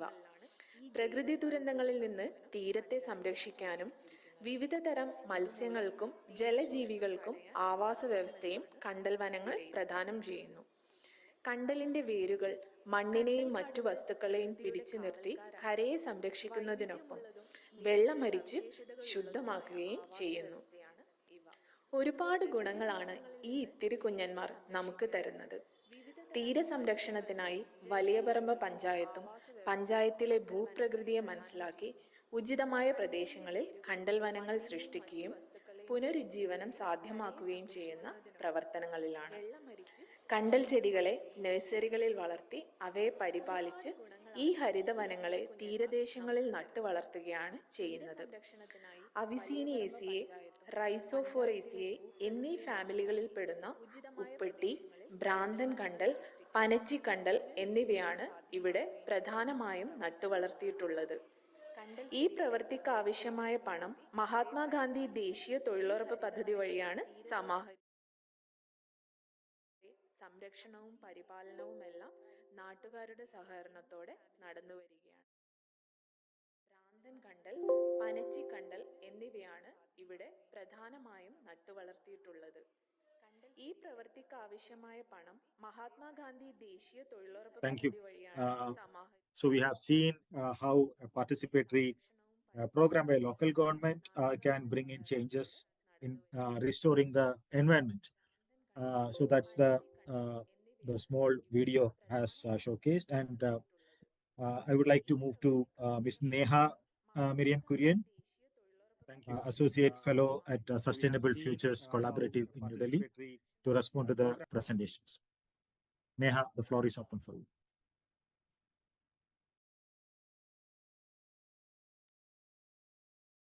Thank you, sir.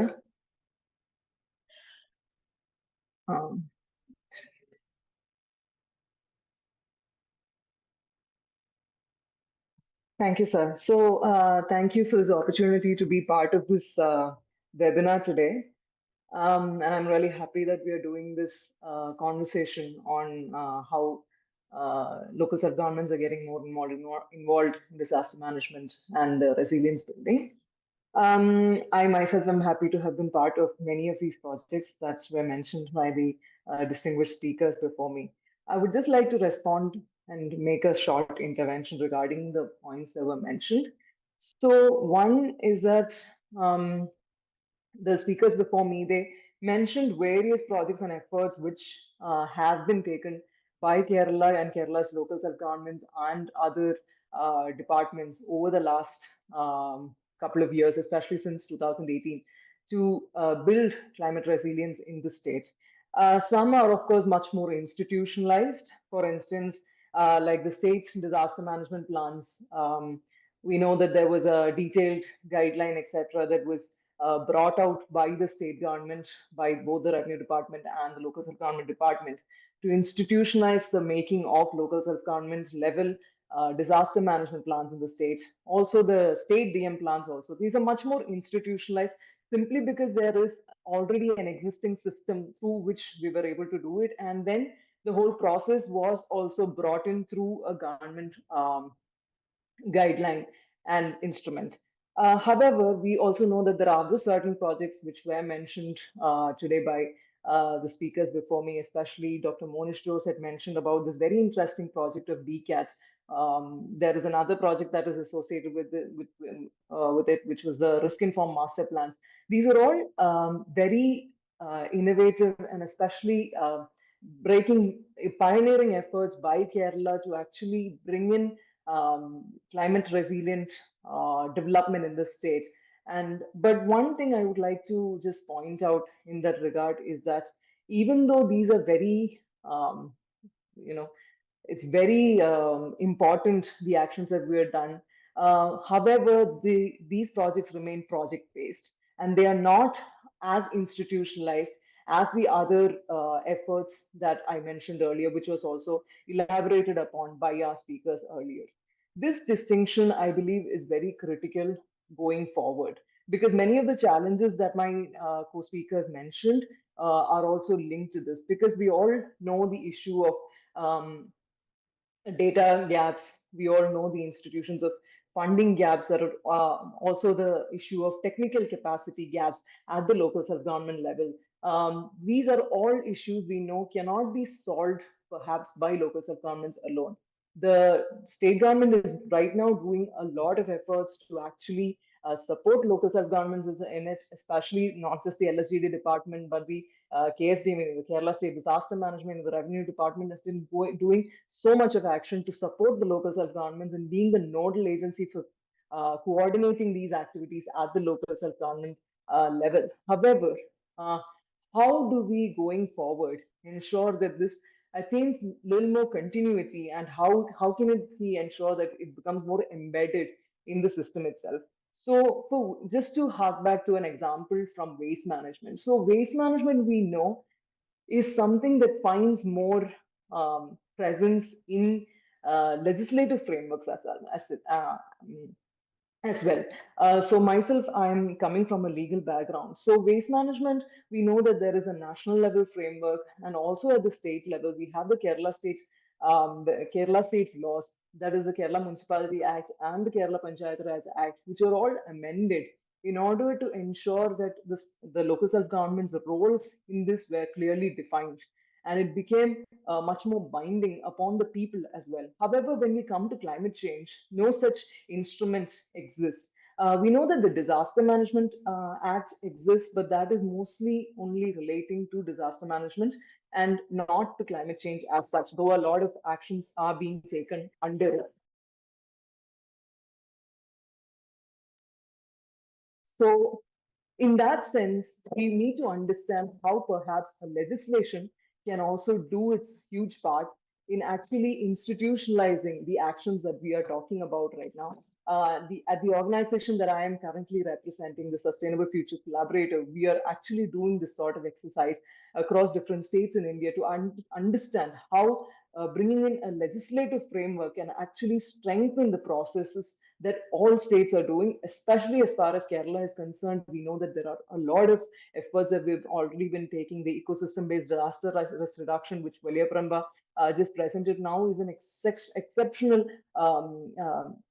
manner in which we were able to utilize funds from Manrega, leverage those funds in a manner that they use for increasing disaster resilience in the state. So at the local self-government level, but this is a project that was done across the state. So the DCAT example, the local level disaster management plans example, all these are exceptional examples that we have. However, how do we present this to a larger audience? How do we show that we have done it? How do we ensure it survives and becomes embedded in the system in the long run and does not just stick to being projects? How do we ensure that? We do need to look at more institutionalization for that. So thank you again for giving me this wonderful opportunity, and I'm so honored to be here. And thank you for that. Thank you, Neha, for reiterating the institutionalization part of the whole process. It's true that like this is still running on a project mode with some interest with like if there is an officer or there is a political leader who have some interest, then it is running as a kind of a campaign, and that is what happening right now in many places. But like making it a kind of a more institutionalized or embedded within the system, we need some kind of legislation, or we need to just reconsider the legislative frameworks as well as how to use that for making it more institutionalized for sustainable action on climate, like building climate resilience for Kerala. Thank you for your suggestions, and so let us move to the speaker, Mr. Sriram from Disaster Risk Management Specialist, RIMES. Thank you, Shibu sir, and all the organizers for inviting me to be part of this. I feel proud at times and honorable, honored when the speakers were presenting a few of the projects that are currently up and running. I myself was part of many of these initiatives in my initial years of engagement with different projects in Kerala. So now, that gives me that opportunity to kind of zoom in and zoom out. Now I'm coming out of the state and looking at it from a larger picture. It gives me that opportunity to kind of see it from a zoomed out view. So I will not take much time, but then I would like to reflect on the two presentations. So one thing, I don't want to reiterate whatever my co-panelists or co-speakers were presenting. Coming to the initial presentation on LabCC and DCAT, as the UNDRR slogan for this year goes, we need to kind of focus on more of resilience investment than going into more of disaster spending. So even now, like the LSG budgets are doesn't have an earmark funds for something like risk informed or a risk reduction preparedness or something like an ecosystem restoration. Rather than that, it still works on the post disaster relief, or resilience is seen as an infrastructure. It is treated as an infrastructure rather than it must be treated as an infrastructure than being a contingency view. Then, as Neha was pointing it out, we have an institutionalized setup at the LSE level with the working groups, with the government involved in many of the local planning. But then I would go a little more ahead, and maybe the LSE's annual plan and the 5-year plans should have an incorporation of the climate and hazard risk screening. And that also, like when the resilience actions, when we talk about the resilience action and mainstreaming the development, this development as a concept needs to come from a viewpoint as to development is for whom, on whose cost, and why is that development needed, specifically to that particular local context. So this shouldn't be a separate exercise as to they have decentralized. It shouldn't be a separate access, but then it should have a more of a kind of a ridge to valley approach. This shouldn't be focusing on to one particular panchayat alone or a municipality alone. It should have a better kind of a view, a bird's eye view as to a landscape approach or a basin approach kind of a thing when it comes to institutionalizing the climate responsible local planning. It's not just for a specific administrative body, but then as on a larger scale, on a watershed basis, as Ajay Kumar sir was saying. So that was my kind of brief on the initial presentation. Now coming into the disaster management perspective, we have data. We have data coming up in various forms into disaster management portal. But then still, how user friendly are these resilience data or whatever disaster? We have these one in a 10-year, one in a 25-year, all these jargons being put in. But then this needs to come out as an early warning for all. This shouldn't be a very complex process as to not something that can be converted into an actionable insight. Only decision makers can understand kind of a thing. But then it could be kind of that risk transfer could be given to the communities. The last mile could be connected with the information gap that exists. So rather than going with the jargons in the data resources, we could operationalize the statewide something like a geo resilience portal, like how Monish was portraying the climate data for a particular panchayat. Maybe if we can kind of operationalize it into a statewide for a local use kind of a thing, it would be grateful. Also, like I myself being a master's in disaster management professional, now there are a lot of academia, a lot of research people coming into this sector, be it climate change, be it disaster management, be it resilience, be it urban planning. So we have a lot of resources available. So somewhere we need to kind of create a district or a block level resilience technical cells. So something like hand-holding the LSGs with the essential early warning support or the translation part of those jargons into simple concepts. So maybe we need to kind of create something like technical cells in a block level or in a district level or in a taluk level. Then, of course, Valiyaparamba has showcased the ECO-DRR concepts. This is again, we in Kerala, we utilize the MG Narega scheme to like utilizing the local funds, the innovation grants. We as we saw, we are doing much better than any other states on mangrove restoration, soil and water conservation. The Katakada project was said by Ajay Kumar sir. So such small initiatives happen in silos in certain areas. So we need to explore those areas where this could be kind of taken in and brought in a synergy. If we can kind of bring in more departments into the proper channeling, then this could be brought into different places. Rather than it exists in silos, it could be kind of brought into different context on different concepts. Then coming to next point as a generic point, which is an outcome based. Like any point that we have spoken about today are all fund driven.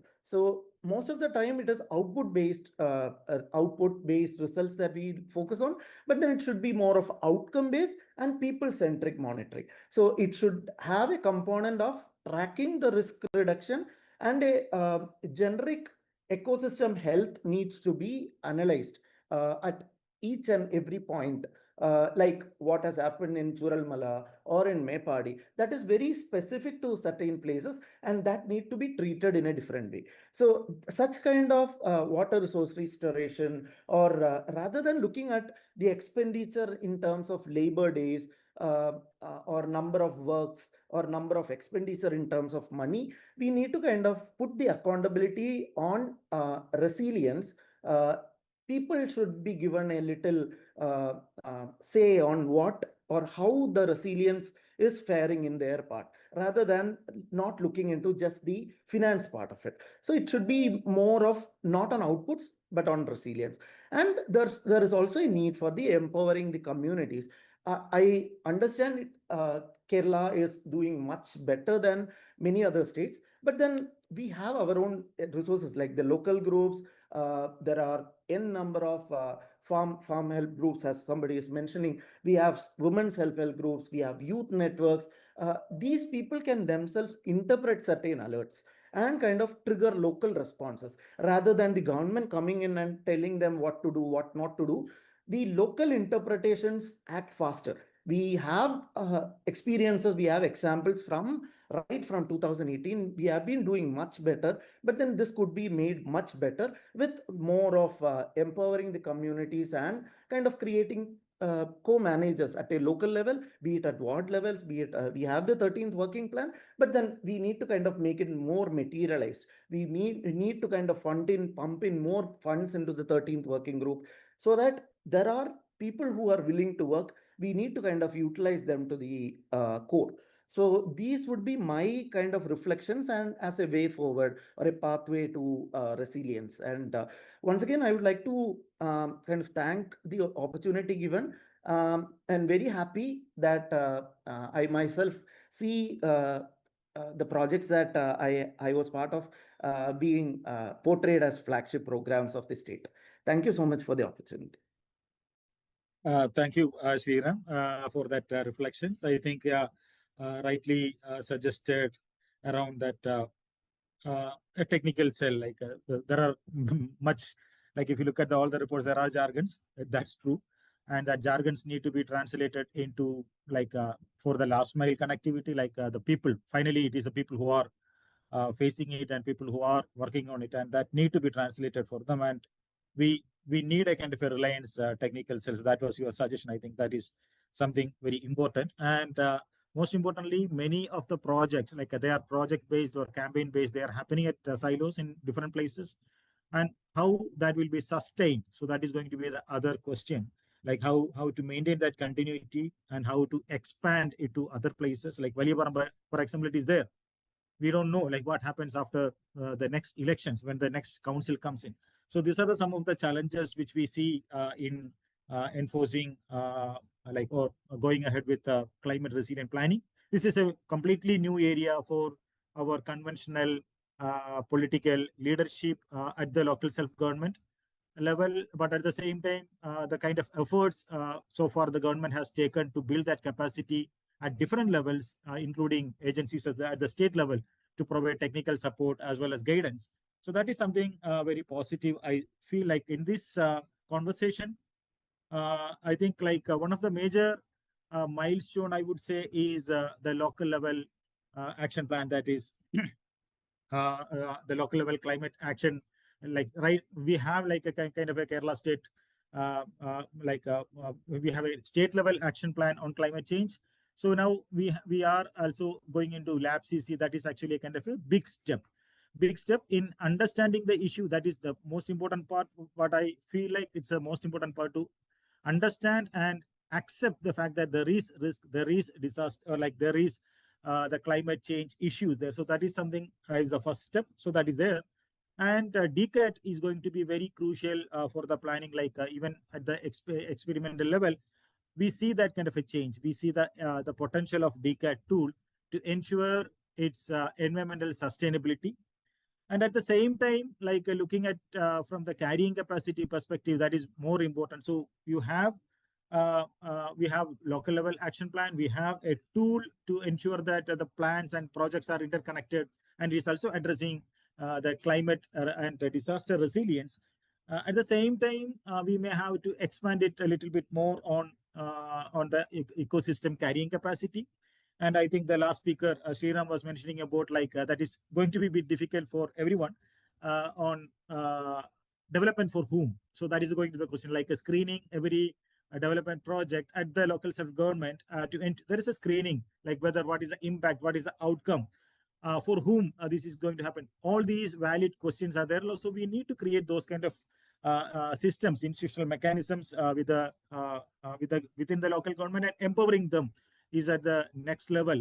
And this is going to be a kind of a continuous action, and we need a kind of a continuous interaction, especially the academia as well as the technical people in the state to provide the technical support for our local self-government. This is completely new thing for them, and with the kind of, the local government, the councillors, the panchayat members or the municipal councillors, the city corporation members, who all are, they have their own aspirations about their own local area, but when it comes to a kind of a larger watershed area, this has to have a kind of a bird's eye view to plan and to implement projects. There are some gaps, but yes, we are far ahead when compared with other states in India, and we have created some milestones, and we have created some capacity, and it is time for us to consolidate as well as advance this conversation to bridge the gap. And I think we need solid finance. Solid finance per se, it is not, we cannot just depend upon some little money coming from some sources. We need a kind of a budgetary allocation. A stronger finance will support a stronger institutional mechanism that will lead to a stronger action plan. That is one of the major thing in the DCAT tools. There is an incentive for the local governments to take it up. So thank you all for participating in one of the very important aspect of Kerala's reimagining Kerala in local self-governance, or the governance. So that was again a very fruitful conversation, and I thank every single person in the panel for this for your valuable inputs, and we'll be compiling these inputs into to make it a second of a position paper to be advocated with the state government.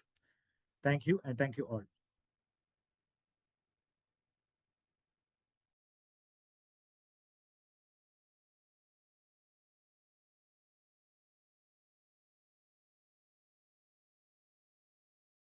Yeah.